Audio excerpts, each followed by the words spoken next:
Imagine receiving from God the order to build a floating zoo capable of housing 16,000 animals for an entire year.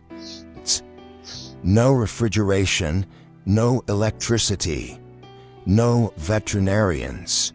This is the real story of how Noah faced the greatest logistical challenge in human history. 2 elephants, 2 lions, 2 rhinoceros, 2 of every species. But how many animals were there in total? And more importantly, how to make all this work for 370 days without any of them dying. Today you will discover every detail of this impossible operation. Get ready, because we're going inside the Ark like it's never been shown before. We'll calculate space, food, water, hygiene, and even animal behavior. In the end, you'll understand why this story is more incredible than any science fiction. The Ark was 450 feet long, 75 feet wide, and 45 feet high. 3 complete floors. To put it in perspective, that's equivalent to a 4-story building the size of 1.5 football fields. Total usable area, 100,000 square feet. Creationist scientists estimate that Noah needed to house about 7,000 kinds of land animals. That would give approximately 16,000 animals, counting the pairs. But here's the detail that changes everything. Noah did not need to take giant adult animals. An adult elephant weighs 6 tons. A baby only 220 pounds. Noah took young animals, which take up less space, eat less, are more docile, and have decades of reproductive life ahead. Genius, right? And this isn't written in the Bible, but it's perfectly compatible with God's command. The Ark's capacity was equivalent to 522 railroad freight cars. Studies show that using young animals and intelligent vertical spaces, the 16,000 animals would occupy only 47% of the available space. In other words, there was leftover space. But space for what? We'll reveal that soon. But the real question isn't, did it fit? The question is, how did Noah organize this? How did he feed them? How did he clean? How did he prevent predators from eating prey? How did he maintain sanity amid the chaos? We're going to unravel this now, step by step. God didn't just give Noah dimensions. He ordered 3 floors. First floor, large animals and drainage system. Second floor, medium animals and human living area. Third floor, birds, small reptiles, and massive food storage. Each floor was 14 feet high. Noah built modular cages of reinforced wood. Small for rodents, medium for felines, large for herbivores. Some stacked, others side by side. Researchers estimate that between 3,000 and 5,000 different cages were needed. It took 100 years to build all this. Genesis 6:16 speaks of a window 18 inches high that ran all the way around the ark at the top. This created natural cross-ventilation. Hot air rose, cold air entered. Ventilation engineering before physics was even discovered. Coincidence, divine design. For 40 days and 40 nights it rained without stopping. Noah probably installed wooden gutters on the roof that collected rainwater and directed it to internal reservoirs. Drinking water guaranteed, But after the rain stopped, they had enough reserves for 11 months. How? Scientists calculate that the animals and humans consumed about 14,500 gallons of water per day. In 1 year, 5.3 million gallons. Sounds impossible. Not if you use 10% of the Ark's space for reservoirs. Remember, there was leftover space. It was for this herbivores eat a lot. A young elephant consumes 110 pounds of food per day. Multiply by 370 days. Now multiply by hundreds of herbivores. Result, about 15% of the Ark's space was dedicated exclusively to storing hay, grains, dried fruits and seeds, and the carnivores. Here's a fascinating detail. Many carnivores can survive on a diet based on grains and vegetable protein for long periods, especially when young. But Noah may also have taken dried meat, salted fish, and even dehydrated insects. The Bible doesn't detail it, but logic suggests this. Genesis 6:20 says, "They will come to you." Noah did not have to hunt the animals. God brought them. This is miraculous, but also strategic. Imagine trying to capture a pair of lions alone. Impossible. God orchestrated a supernatural migration. The animals came by divine instinct. Genesis 7:24 reveals that God gave Noah 7 days warning before the flood began. That is, in just 1 week. 16,000 animals entered the ark. That means about 2,300 animals per day, 95 per hour, 1.6 per minute, an uninterrupted parade of wildlife. Noah couldn't be chaotic. Order mattered. First entered the heavy and slow animals, elephants, rhinos, hippos. They went straight to the first floor. Then came the medium ones, deer, zebras, bears. Lastly, birds and reptiles, all planned at. Noah had 8 people on the team. Him, his wife, Shem, Ham, Japheth, and the 3 daughters-in-law. Each one had a function. While some guided animals, others prepared cages, filled feeders, and organized provisions. Teamwork under extreme pressure, but they had faith.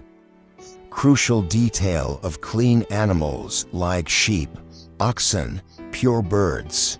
Noah took 7 pairs. Why? For sacrifices and food after the flood. This increases the total number of animals, but also ensures survival of useful species. Long-term planning. Smart question. Why doesn't Noah take fish? Answer: because they would survive in water. But attention. Many freshwater fish may have died with the mixing of salt waters. Therefore, some species may have gone extinct in the flood. The Bible doesn't detail this. And the ants, bees, beetles. There are millions of species. But remember, Noah took basic kinds, not all variations.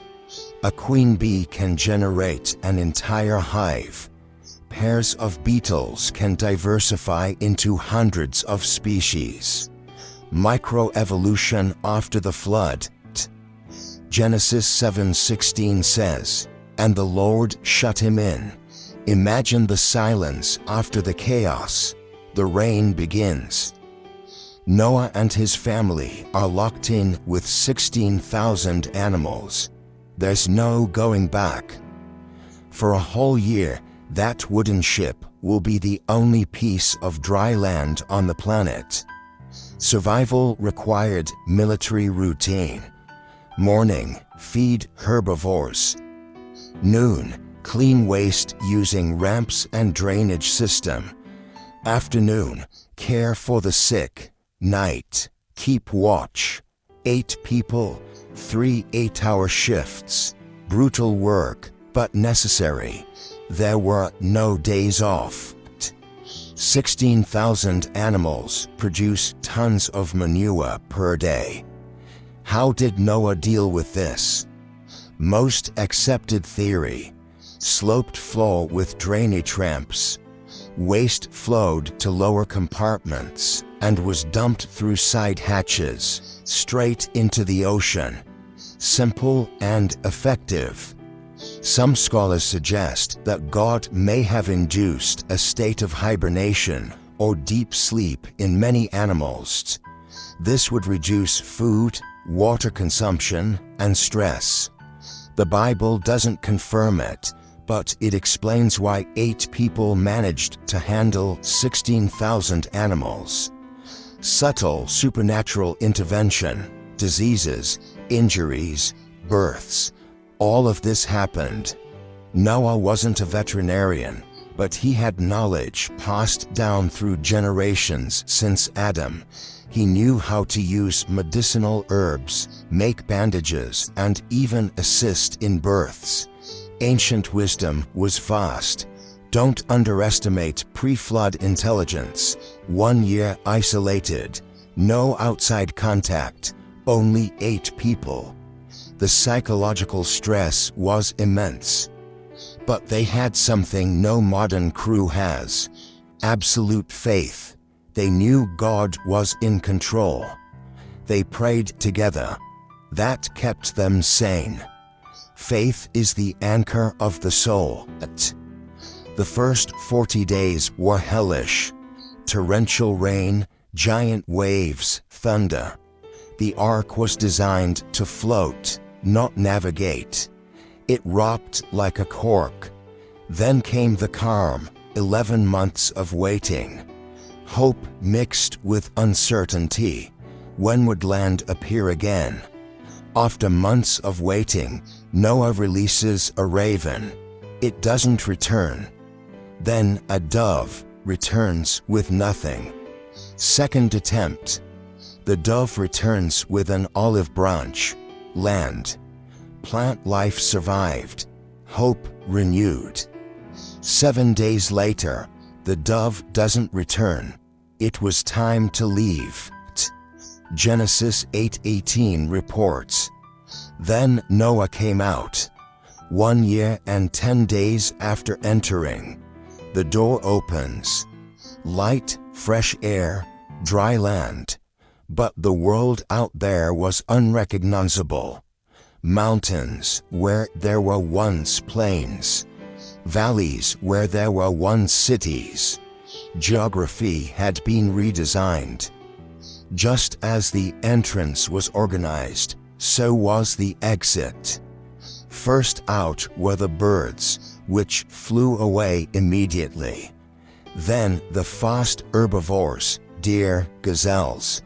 Lastly, the slow and heavy animals. Noah didn't release predators near prey. He gave the victims an advantage. The first thing Noah did was not build a house. It was build an altar. He took clean animals. That's why he took 7 pairs and offered sacrifice to God. Gratitude above survival. Worship before reconstruction. This is the correct order of priorities. God makes an eternal covenant. Never again will he destroy the earth with water. The sign, the rainbow. Every time you see a rainbow, you're seeing God's signature on a 4,500-year promise. He always keeps what he promises, always. From the ark animals, all modern species emerged. Wolves diversified into hundreds of dog breeds. Felines into lions, tigers, leopards. This isn't Darwinian evolution. It's microevolution within the created kinds. Variation, not transformation. Big difference. Noah lived 350 years after the flood. He saw his great-grandchildren, great-grandchildren. He told the story for generations. Every ancient culture has a flood legend because all descend from Noah. They're not copied myths. They're fragmented memories of a real event. Noah's story isn't about a boat. It's about radical obedience. God gave an impossible order. Noah obeyed without questioning. 100 years building under mockery. But when judgment came, only 8 survived. Obedience saves. Rebellion destroys. It's always been this way. Jesus said in Matthew 24:37, "As it was in the days of Noah, so it will be at the coming of the Son of Man." Violence, immorality, mockery of faith. Sound familiar? Noah's world is back, but this time it won't be water. It will be fire, and there will be no physical ark. The modern ark is Jesus Christ. Just as Noah entered and God closed the door, one day the door of grace will be closed. There will be no second chance.